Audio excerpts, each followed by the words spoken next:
Hi, Brenton here from Effortless Swimming. In today's video, we are looking at a swimmer, Peter Plavec. He's an ice and marathon swimmer based in Austria. He's kindly sent through his videos. You may have seen him on Instagram. He's got quite a large following on there, so go check him out.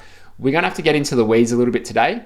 Peter swims a lot. He's got a good technique, and so we're going to look at what are some changes that he could make to potentially get a little bit better and a little bit faster with all the swimming that he's currently doing and with a really good and efficient stroke that he's currently got. So let's check it out. Now, the first thing that I noticed here was that there's a little bit of a hitch with his breathing, with his breath timing.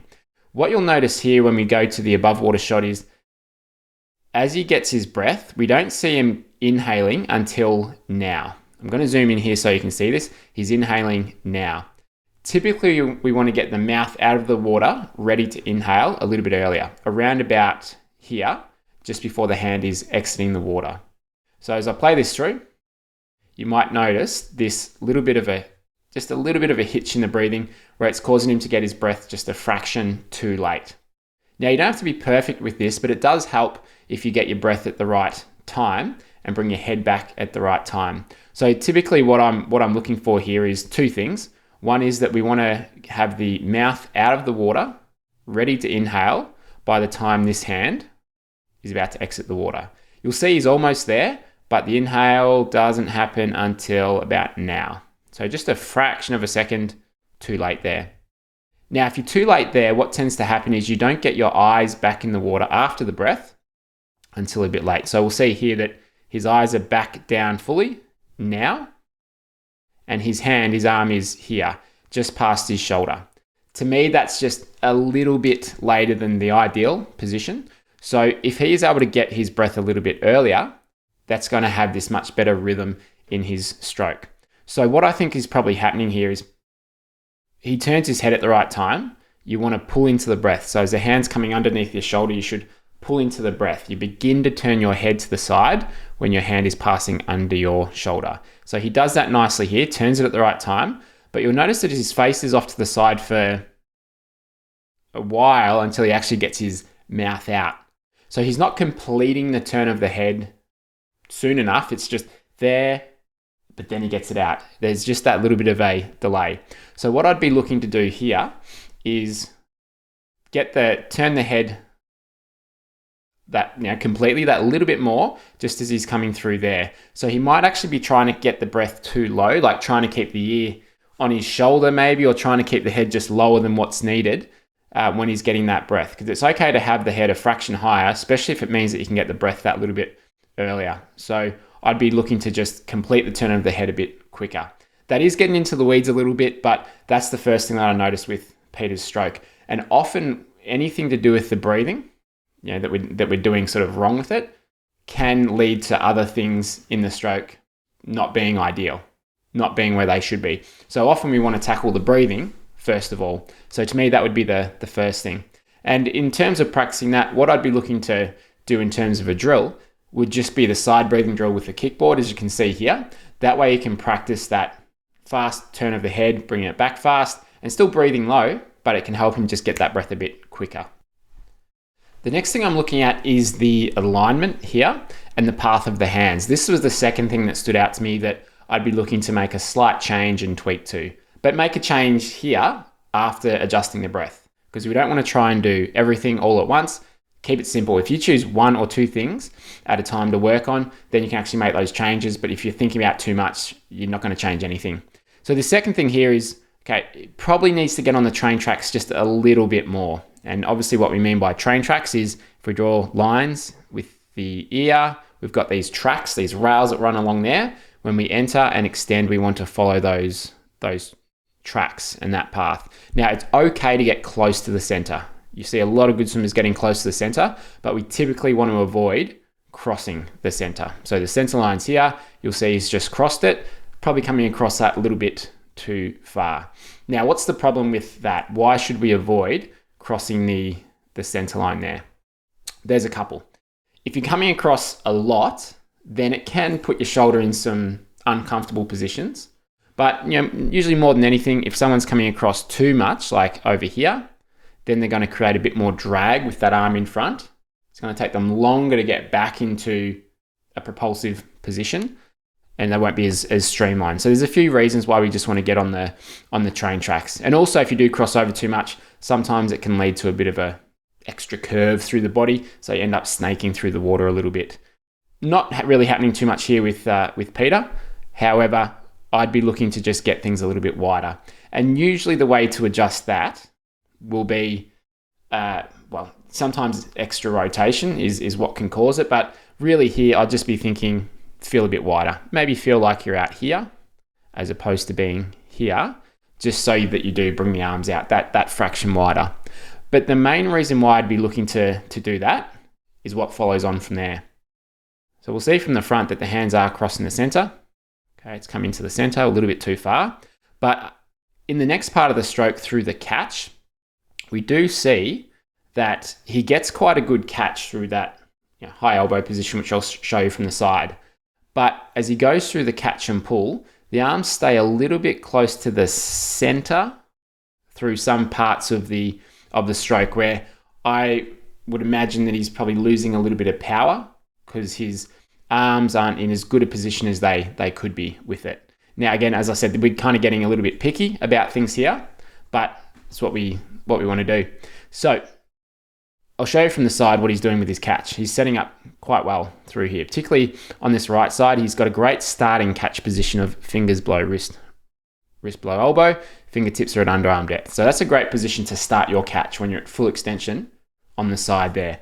Then a good catch will typically see the fingertips moving down, or the hand and forearm moving down, so that at this point here, if we draw a line from your shoulder to your fingertips, if the elbow is above that line, that is a high elbow catch. That's a good catch, where the hand and the forearm is together as your big paddle that then presses back to move you forward. So he's doing that really nicely. Great position with his catch there. So that part doesn't really need any change at all. Now, as we go through here, one thing that sort of stands out a little bit, well, it's quite good on that one. One thing that stands out a little bit is on some of these strokes, like here, for example, you can see this position. This is what we call the power diamond. Now, from the side, a good power diamond for a distance swimmer will typically look like this, where the shoulder, elbow, and hand is all lined up on top of each other there. That's a good power diamond. Now, looking at that and you'll see here the difference is shoulder, elbows there, but hand is a bit out in front. Looking at that from the front though, this is what I am working towards here, is as he gets into his power diamond, so when the hands should be underneath the shoulder, we want to see this half diamond shape here. Now, he's sort of got it, but this isn't the sort of diamond that we're after. We want a diamond that looks a little bit more like this, that sort of diamond shape. So you'll notice in some strokes that the fingers are pointing off to the side a little bit too much, as opposed to the fingertips pointing down. So with good swimmers, you'll see that their fingers are pointing primarily down all the way through the stroke until almost the end there. So he's just coming underneath the body a little bit too much, or a little bit too shallow with the hand at that point. So if he were to keep the upper arm there, that is a good position, but get the hand and forearm down here so the fingers stay pointing down, that's a stronger position. The comparison I'd make there would be someone who's standing on the side of the pool in the water. They've got their hands on the pool deck and they're going to get themselves out. They're going to push themselves out of the pool. Their fingers will be facing away from them, down here. They're not going to be like this with their fingers facing in towards one another, just because you're not going to be using your lats and your shoulders as well, compared with they're facing away from you. So we want to replicate that position somewhat to be able to be in the strongest position possible there. So that would just be a minor change that I think will help, especially with the thousands of strokes that he'll be taking in marathon swims. So that's one thing to consider. So that was train tracks, go a bit wider. And then in the power diamond, just make sure that the fingers remain pointing down as opposed to in to the center. I like the power diamond kick drill, where you just kick with your arms in that position, get a feel for it, feel like your elbows are sort of flared forwards there. That's a good one just to get a feel for where you should be at that point in the stroke.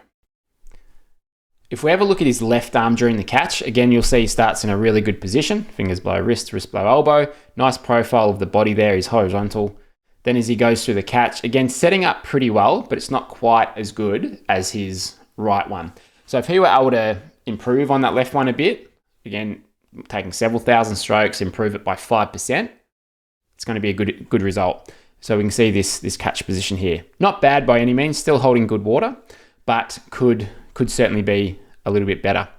Now, what I think would help him improve that position is just making sure as he goes from here, or as he starts there, I should say, that he'd need to be a little bit wider. So the hand in line with the shoulder will likely just help him set up a better catch from the start. Because if you're starting from in the center here, it's just more difficult. It's a bit more strain on the shoulder to be able to get into a good catch from that point if you're too close to the center. And we see in his catch position, so this is, got the start of the catch here, got your high elbow position here. You'll notice that the arm is again still too far into the center. At that point, we'd typically see the upper arm here, elbow there, and then the hand and forearm down here. So he's just got to shift everything out a little bit wider to get into a stronger, more effective position there. And that's going to start with beginning in the right position. And then with our power diamond, similar thing, you can just see, it's just got to come out that little bit more. So I think just generally probably a little bit close to the center there, might need to feel like overall he's a bit wider compared to what he's used to doing. And the thing with that change is it's probably going to be a little bit more tiring, a bit more fatiguing through the lats as he makes that change. It might not necessarily be faster straight away because he'd have to adapt his stroke's going to have to adapt, his body's going to have to adapt to those changes. So he might need to go backwards a little bit in order to go or to move forwards in terms of some of these changes because he will be using some slightly different muscles, and it might take some time, maybe a few weeks, a few months, to develop the strength to maintain that for the longer distances that he's doing. So they would really be the main couple of things that I could see here. As I said, swimming really well, very efficient swimmer, and he's doing the work, doing the training. And so just a couple of adjustments with these sorts of things is what I'd be aiming to make over time, but I would keep it simple, just one thing at a time. If you're not sure where to start with your stroke, not sure what to work on, have a look at our 5 core principles below. I'll put a link to the 5 core principles. That's not a bad order to go through with what to work on first. And if you want to get more details on those, you want to go through the course that we've got inside our membership, you can join the Effortless Swimming membership through the link below.